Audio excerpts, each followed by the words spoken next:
ಆನಂದ ಎಲ್ಲ ಬರ್ತಾ ಇರ್ತಾನೇರಾ. ಈಗ ಯಾವ ಹೊಸದಾಗ ಸಿನಿಮಾ ನೋಡ್ದೆ?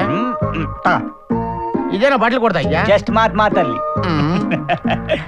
ಆನಂದ ಬಂದ ನೋಡು. ಬೇಗ ಹತ್ರ ಅಂಕಲ್ದು ಒಂದು ದೊಡ್ಡ ಲಿಸ್ಟ್ ಇದೆ, ಹೋಗ್ತಾ ತಗೊಂಡೋಗ್ಬೇಕಂತೆ. ಡೇವಿಡ್ ಡಿಸೌಜಾ, ಜಾಸ್ಮಿನ್ ತಂದೆ, ಕೇಕ್ ಡಿಸೈನರ್. ಕೇಕ್ನಷ್ಟೇ ಸ್ವೀಟ್. ಹೆಂಡತಿ ಸತ್ತಿದ್ರು ಅವ್ರನ್ನ ಹೃದಯದಲ್ಲಿ ಜೀವಂತವಾಗಿ ಉಳಿಸ್ಕೊಂಡಿರೋ ಅಪರೂಪದ ವ್ಯಕ್ತಿ. ಸತ್ತಾಗ ಮನುಷ್ಯ ಸಾಯೋದಿಲ್ಲ, ಮರೆತಾಗ್ಲೇ ಸಾಯೋದು ಅನ್ನೋದು ಇವರ ಫಿಲಾಸಫಿ. ಇಷ್ಟಲ್ಲ ಹೇಗಿದೆ ಡಿಸೈನು? ಡಿಸೋಜಾ, ನೀ ಮಾಡಿದ ಡಿಸೈನ್ ಅಂದ್ರೆ ಕೇಳ್ಬೇಕಾ? ನಮ್ಮ ಮಗಳ ಥರಾನೇ ಮುದ್ದಾಗಿದೆ.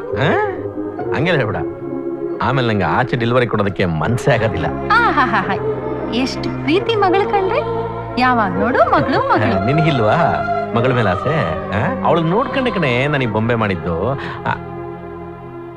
ಏ ನೀವೆಲ್ಲ ಯಾವಾಗ ಬಂದ್ರಿ?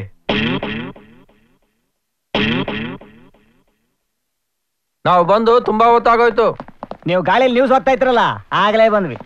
PG ಕೊನೆಯಲ್ಲಿ ಒಬ್ರು ಒಳ್ಳೆ ಡಾಕ್ಟರ್ ಬಂದವ್ರಂತೆ. ಏನಿವಾಗ? ಏನೂ ಇಲ್ಲ, ನೀವು ಒಬ್ಬರೇ ಮಾತಾಡೋದು ಜಾಸ್ತಿ ಆಗೋಯ್ತು. ಡಾಕ್ಟರ್ ತೋರ್ಸೋದು ಒಳ್ಳೇದು ಅಲ್ವಾ? ಕರೆಕ್ಟ್. ನನ್ನ ಹೆಂಡ್ತಿದ್ರೆ ನಾನ್ ಮಾತಾಡ್ರೆ ನಿಮ್ಗೇನ್ ಪ್ರಾಬ್ಲಮ್ಮು?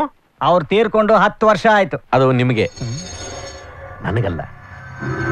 ರಾತ್ರಿ ಆದ್ರೆ ಅವಳು ಕನ್ಸಲ್ಲಿ ಬರ್ತಾಳೆ. ಓಹೋ. ಹಗಲಾದ್ರೆ ನಮ್ಮನೆ ಮೂಲೆಯಲ್ಲಿ ಕಾಣಿಸ್ತಾಳೆ. ಓಹೋ. ಅವಳು ನನಗೆ ಕಾಣಿಸ್ತಿದ್ದ ದಿವಸ ನಾನು ಸತ್ತೋದೆ ಅನ್ಕೊಳ್ರು. ಅಂಕಲ್, ನಿಮ್ ಲವ್ ಸ್ಟೋರಿ ಮುಂದೆ ಯಾವುದೂ ಇಲ್ಲ. ನೀವ್ ಹೇಳಿದನ್ನೆಲ್ಲ ತಂದಿದ್ದೀನಿ, ಒಂದ್ಸಲ ಚೆಕ್ ಮಾಡ್ಕೊಳ್ಳಿ. ಆಹಾ, ಹೆಂಗಪ್ಪ ಚೆಕ್ ಮಾಡೋದು? ನೀವ್ ಯಾವತ್ ಕಾಡಕ್ ತಗೊಂಡಿದ್ದೀರಾ? ಅಂಗಡಿ ಹೋದ ಚೌಕಾಸಿ ಮಾಡಿ ಕಾಸನೆಲ್ಲ ಉಳಿಸ್ಬಿಟ್ಟು ಎಲ್ಲ ಜೋಗ ಹಾಕೊಂಡ್ಬಿಡ್ತೀರಾ. ರೀ ಸುಮ್ಮನೆ ಅವನು ದುಡ್ಡು ಹೊಡಿಲಿ ಅನ್ನೋದೇ ತಾನೇ ನಿಮ್ಮ ಆಸೆ. ಅಯ್ಯೋ, ಆನಂದ್ ಇರೋದಿಲ್ಲ ಕಣೆ. ನಾನು ಇಷ್ಟೊಂದು ಉತ್ಸಾಹದಿಂದ ಖುಷಿಯಿಂದ ಲವಲವಿಕೆಯಿಂದಿರೋದು. ನೋಡು, ನಾನು ಎಷ್ಟು ಹೆಲ್ದಿ ಆಗಿಲ್ಲ. ಅಯ್ಯೋ ಹುಚ್ಚಿ. ಹಲೋ, ಮತ್ತೆ ಶುರು ಆಗೋಯ್ತಾ ನಿಮ್ ಸೊಗತ? ಅಂಕಲ್, ಈ ಸಲ ಏನು ಕಮ್ಮಿ ಆಗೋದಕ್ಕೆ ಸಾಧ್ಯನೇ ಇಲ್ಲ. ಯಾಕಂದ್ರೆ ಜೊತೆಲಿ ನಾನಿದ್ನಲ್ಲ. ನೀನು ಅಯ್ಯೋ ನಿನ್ನಲ್ಲೇ ಅವ್ನು ನಂಬೋದ್ ಕಣೋ, ನೀನ್ ನಂಬಕ್ಕಾಗಲ್ಲ.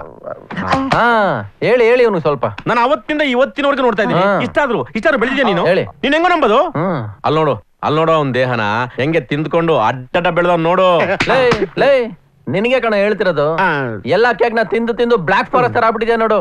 ಆನಂದ, ಅವಳನ್ನ ಕರ್ಕೊಂಡೋಗಿ ಆ ಸಿದ್ದರಾಮಯ್ಯ ಮನೆಗೆ ಬಿಟ್ಬಿಡಪ್ಪ. ಅಯ್ಯಯ್ಯೋ, ಇದೆಲ್ಲ ಯಾವಾಗ ಶುರು ಮಾಡ್ಕೊಂಡ್ಬಿಟ್ರಿ? ನಿನ್ ಬುದ್ಧಿ ಮೆಟ್ಟಲ್ ಹೊಡಿಬೇಕಣೋ. ನಾನು ಹೇಳಿದ್ದು ಬಾರ್ಬಿ ಕೇಕು. ಬಾರ್ಬಿ.